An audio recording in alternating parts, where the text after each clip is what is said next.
All these clones, we the original.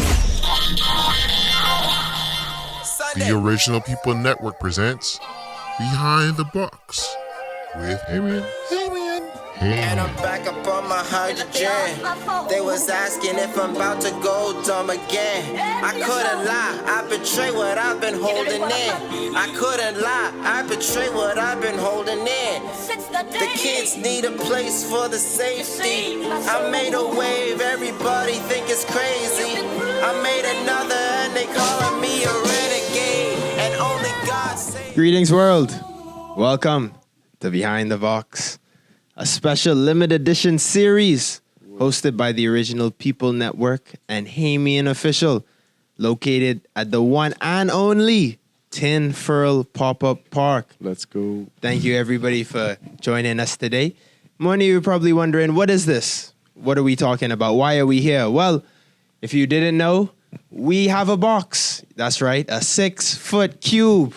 Literally, probably about 6.3 to be specific. But a physical, huge cube that we have set up here at the Ferl Pop-Up Park. And we have big, big dreams and ambitions of what it's going to look like in the future. What's it going to look like? I don't know.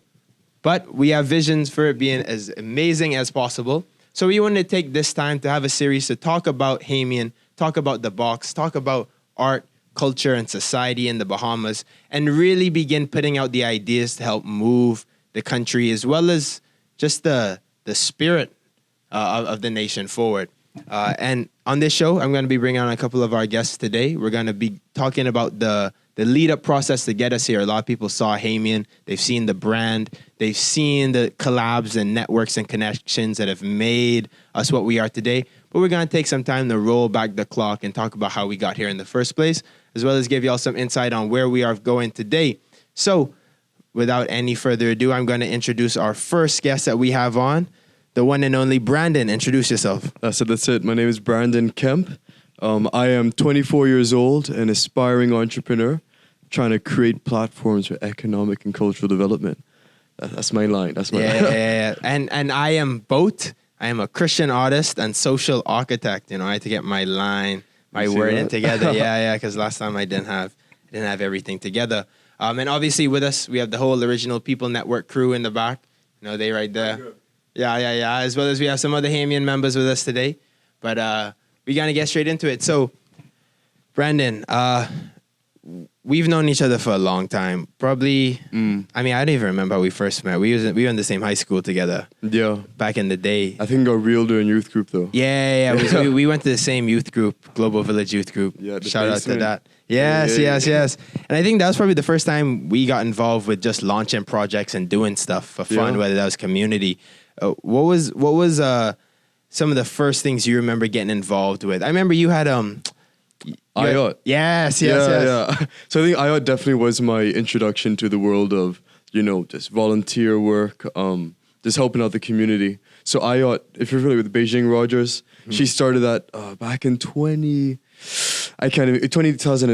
And all it was it's IoT it's our turn. So it was a movement of young people trying to improve the community. And that's where I really got full and ended up becoming the VP of that. And for a solid 6 to 8 years, I was a part of that organization. Yeah. And then I remember you left and went off to Logos. Yeah. Hobo. Yeah. What was that process like? And what are some of the biggest things that you learned? Because, I mean, obviously, a lot of people go off to school, but you had the opportunity to travel the world, really, and get experience. How has that played a big role into some of the things that you're doing today? It's hard to wrap up 4.5 years in one conversation. But to give a bit of a background, the Logos Hope is known as the world's largest floating book fair, but really it's a missionary ship. So what they do is it's about 400 people from 65 different countries with the mission of sharing knowledge, help, and hope. So knowledge through the educational library on board, help through the 30 to 60 people that travel onshore each day to partner with local organizations, nonprofits, and then the hope. So everybody has the hope in Christ. So that's the drive, and that's the fuel behind all that we were doing. So when I graduated from high school, I was planning to go to university, ended up on the ship instead. I was supposed to be there for 1 year, which turned into 4.5 years. 4 years. So you can tell that was it was worth an amazing experience. So to give my my lesson that I learned. Okay, I think the first thing was that the world isn't as big as we thought it was. You know, so during my time on board, I think I went to around 32 different countries, and I found that every country we went to, the people were pretty much the same. You know, we had our own cultures, our own traditions, but at the core of who we all are, we all need a community to belong to, something to seek towards or to drive towards. And I think it's all of us living together in that community with all those different cultures, that creating that meshing pot. It worked, like just being able to interact with all these societies. And how did the Bahamas measure up culture-wise and identity-wise to some of the other places that you were able to visit? Okay, so Western culture has traveled far. You know, so we saw almost everywhere we went that there were aspects of Western culture. To give a contrast, Myanmar, that's one of the countries we went to, and it had only opened up to the outside world like two years before we went there. Oh, wow, yeah. So it was very, very untouched by Western civilization. And just seeing the way they dressed, their style of makeup, their music, all of it was so different. They didn't have exposure to, I think, American TV or all of this and that. So for example, like their makeup, they took this paste from a tree, a white paste from the bark, and they would rub it in circles on their faces. So people are walking around with these 3 big circles on their face as their beauty. That's how they show off. Oh, look at my makeup, you know. Yeah. So I think Bahamas compared to a country like that, our culture is quite mixed. You know, we do have our Bahamian culture, but just living in the Bahamian society, you realize that we have a lot of outside influences in the way that we dress, the music we listen to, the way we interact. So I think for such a small country as we are, living next to that hub of Western culture of the United States, yet the fact that we still have our own music, we still have our own slang, I think that is a testament to how strong our culture is, despite the fact that we are become a lot of a melting pot. Yeah, I definitely agree with that, because we probably are one of the Caribbean countries that has the closest proximity to not only the U.S., but U.S. culture. We have tourists who are coming here on a regular basis. TV, news is all American. Yeah. But yet we still have this English vernacular that is so defined and so concrete is Bahamian. So I think that's definitely true. We had talked in the past, you said that there were a lot of places that you would go to and visit, and you almost drew a lot of inspiration and ideas from those places. I know you talked about the market in Thailand or what things were being done in Mexico. Yeah. You came over here when you were done and I think brought a lot of those ideas and concepts and started to materialize them, whether that was the Nassau Night Market or the pop-up park. What was the trigger in your mind to really say, you know, I've been around the world, I've seen these things, but I see the gaps and I want to bring them here to the Bahamas?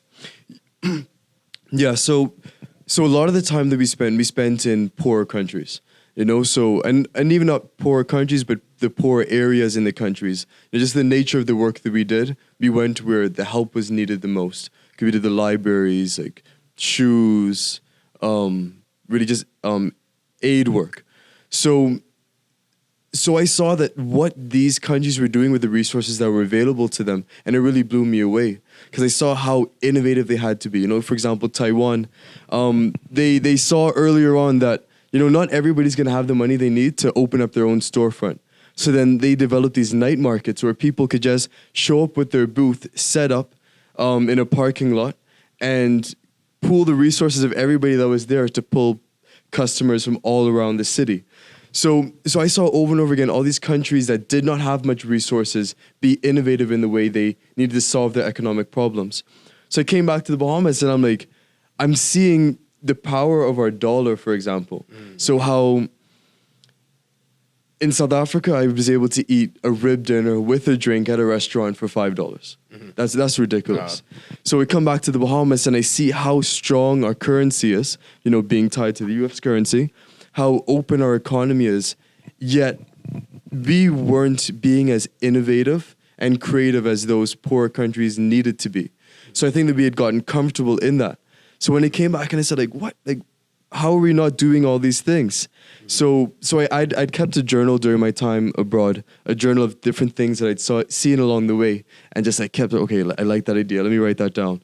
And when I came home, I just like opened up the book and it was like, yo, all of these things we could whip out easily. Could be done easily because we have the strong economy. Even though our population is small, we have millions of tourists coming every year. So the opportunities really were like limitless as I saw it. Mm-hmm. Yeah, no, that's true. I mean, you mentioned a lot of really big things. And I think right now in the world, there's this time where minority cultures as well as the global South, third world countries have this big push to say, we want to work towards building our countries. We want to work towards having self-determination. And I think something that's so important is one, the innovation, but also this idea of like shared economics, that not everybody's going to have the capital up front to have a storefront, but something like a night market, something like a pop-up space is something where you only need small amounts of overheads, but you can get a lot of things done and you benefit from everyone else's growth. And I saw this video, I think last night, and it said if you wanted to build the tallest building in a city, there's two ways you could go about doing it. One, you could either build the tallest building in the city, or you could build an average sized building and then tear down the other buildings around there so that your building is then the tallest. And I think a big idea is moving to start and pivot towards ideas that are individual, are progressive in their own mind, are as good as individuals can make them, but are also considerate of everyone else and understanding that if everybody just tries to make their own tallest building, we can eventually have a city of skyscrapers by that process. And it's crazy because I've known you for a long time. I saw the Nassau night market develop, but we really started talking about ideas for collaboration in about August, September of last year. One of the biggest ideas that we both kind of come up with is this idea of a culture hub, that how great would it be if there's one spot where there could be the development of talent and entrepreneurial spirit in the Bahamas. There were opportunities for retail, there was opportunities for tourism, but it was all kind of in one location. It's crazy to see that we went from that conversation months ago, and the idea was like, okay, you do your thing, I'll do my thing, completely separate, and we'll just trust that if we keep working in that same direction, there'll be more ideas for us and opportunities to come together. And now we're in a point in time where the Bahamian box is in the pop-up park, and there's a pop-up park just in general, like just in the fact that exists.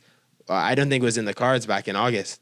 No, that's true. Honestly, like even if you didn't like really say like that, I would have almost forgotten that we actually had these exact same conversations where we dreamed this and we aspired to it. I think, the difference is like, I think with our generation, I'm not to say the previous generations didn't do this, but I feel like we, more than ever, very intentional about just supporting one another and seeing what each other's passions are and supporting that. So for example, when you talked about the culture hub, I also had Hello Culture, which is a language learning business, and our focus is more international cultures. So like the Latino, French, Mandarin culture.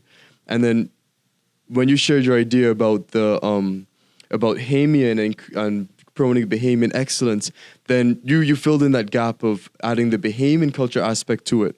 And I just feel like once we realize that all of us can be those pieces in a puzzle and we work together rather than exactly trying to like tear down the skyscrapers, then that really that makes us powerful. It makes us like a force to be reckoned with. Yeah. And I mean, that's facts, because I tell people all the time, even though, I mean, I enjoy the work that I'm doing, there's no way I could make a huge difference in the world just by myself. You need people.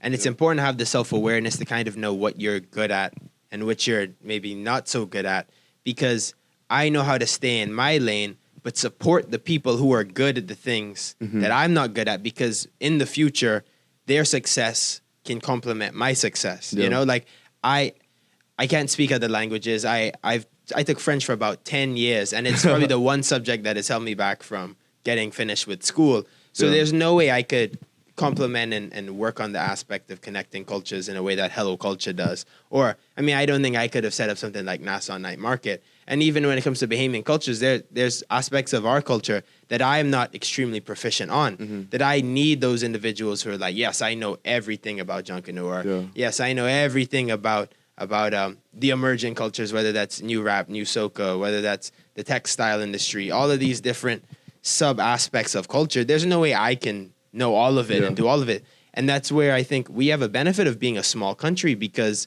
if everybody just becomes very specialized in what they're doing, you know, we have the population where everybody can do their own thing, and you wouldn't even probably bump heads with too many people once you really just start working on what you want and then refining it as it goes. How have you seen? And but just quick to touch on that, like, so you mentioned, anyway, so you're saying like, you know, we all have our own specialties, and I think for so long growing up, you're always taught that, you know, the island is so small, so you got to compete. You know, you have to be the only one in order to be successful. But even like with Bahamian from the beginning, you guys recognize yourself as an international company, an international brand, something that would go beyond the Bahamian borders. And I think that like we, as the world is becoming more globalized, we as in the Bahamas, we realize that our market is not just the Bahamian market.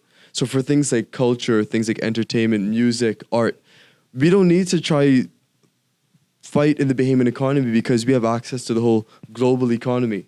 And that's why I feel like in such a small country, we really need to be pushing each other, like supporting one another, because we have a whole world to tap into. Yeah, no, for sure. And it's crazy because even if you're a brand in the US, right? Like let's say fashion, for example. Let's say you're like you're building up a fashion company, you have a clothing line. Your goal is Paris Fashion Week or New York Fashion Week, or being able to break into international markets. And I think that's no different. When we were building out Bahamian, it was very clear that we wanted to be internationally focused, because if you're aiming for the rewards that are existing just in the Bahamas, it is limiting, and it is easy to compete because there's only so much to fight for. But when you look at the whole globe, you understand that you represent a very unique niche that if you make very clear, and if you compete in the same way that these Asian brands, European brands, US brands are working, you can have a space, you can have a clientele, you can make a mark for yourself without even necessarily being based in the Bahamas. But one of our biggest focuses, we wanted to be that international creative agency that stood for Bahamian excellence. So another thing why we see today with so much money that kind of gets taken out of Black and minority economies and communities, we wanted to take this approach with saying part of our intrinsic value as a business is giving back. So the more we succeed, the more we do well, we are almost obligated to be reinvesting that into, say, Bahamian designers, Bahamian producers, or just the Bahamian community. Because if we're keeping all profits in-house and then going around the world, it's easy for us to get lost in the globe and forget where we came from. And I think that's why both of our work is important, because even though it is globally minded, it ultimately is providing opportunity for what locally exists. Yeah. Like honestly, like I'm just to go back to the culture and music thing, Jamaica is a perfect example of this. You know, Jamaica has the whole globe knows the culture of Jamaica, and I feel like the Bahamas, we're known for the beaches, for the hotels, but we're not known for our Bahamian culture. So like groups like brands like Bahamian are so essential in, I think, creating that space where Bahamian creatives can understand that, hey, we have a valuable product that can grow.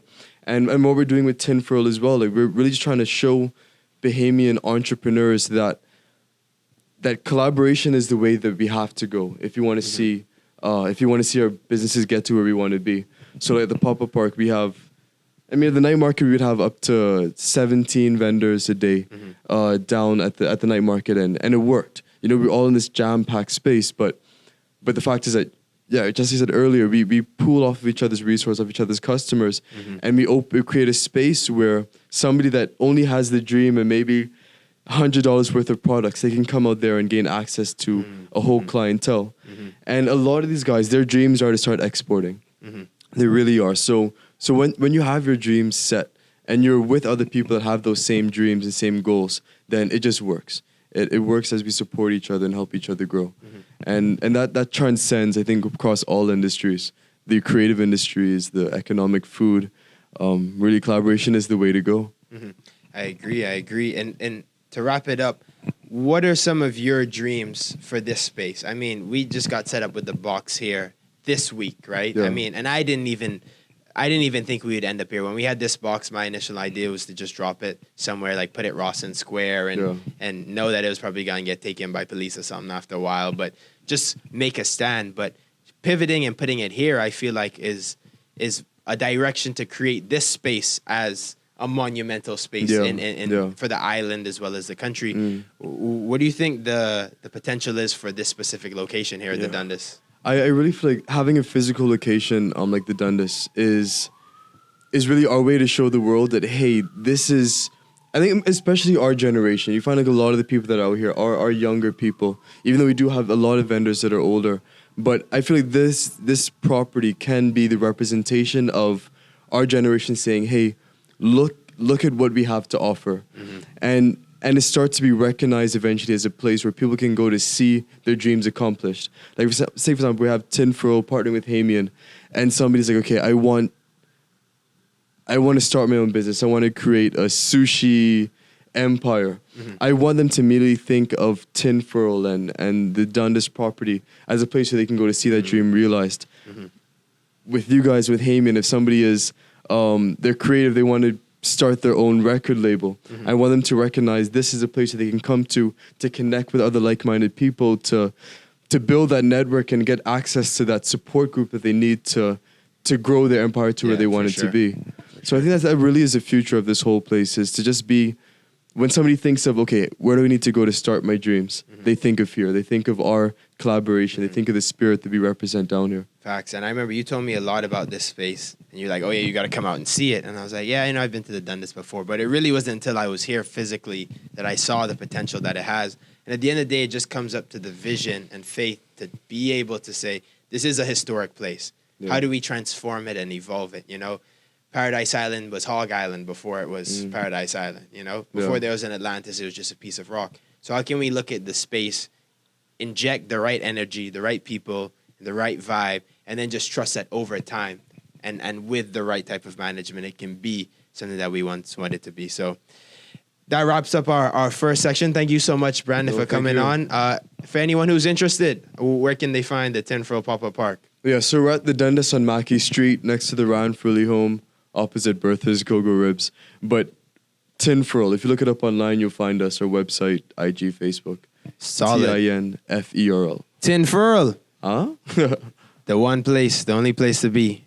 I'm telling y'all, this is going to be the place for the future. Thank you, Brandon, so much for coming on Behind the Box. I appreciate it, man. Thank you. All right, y'all. We could be back soon.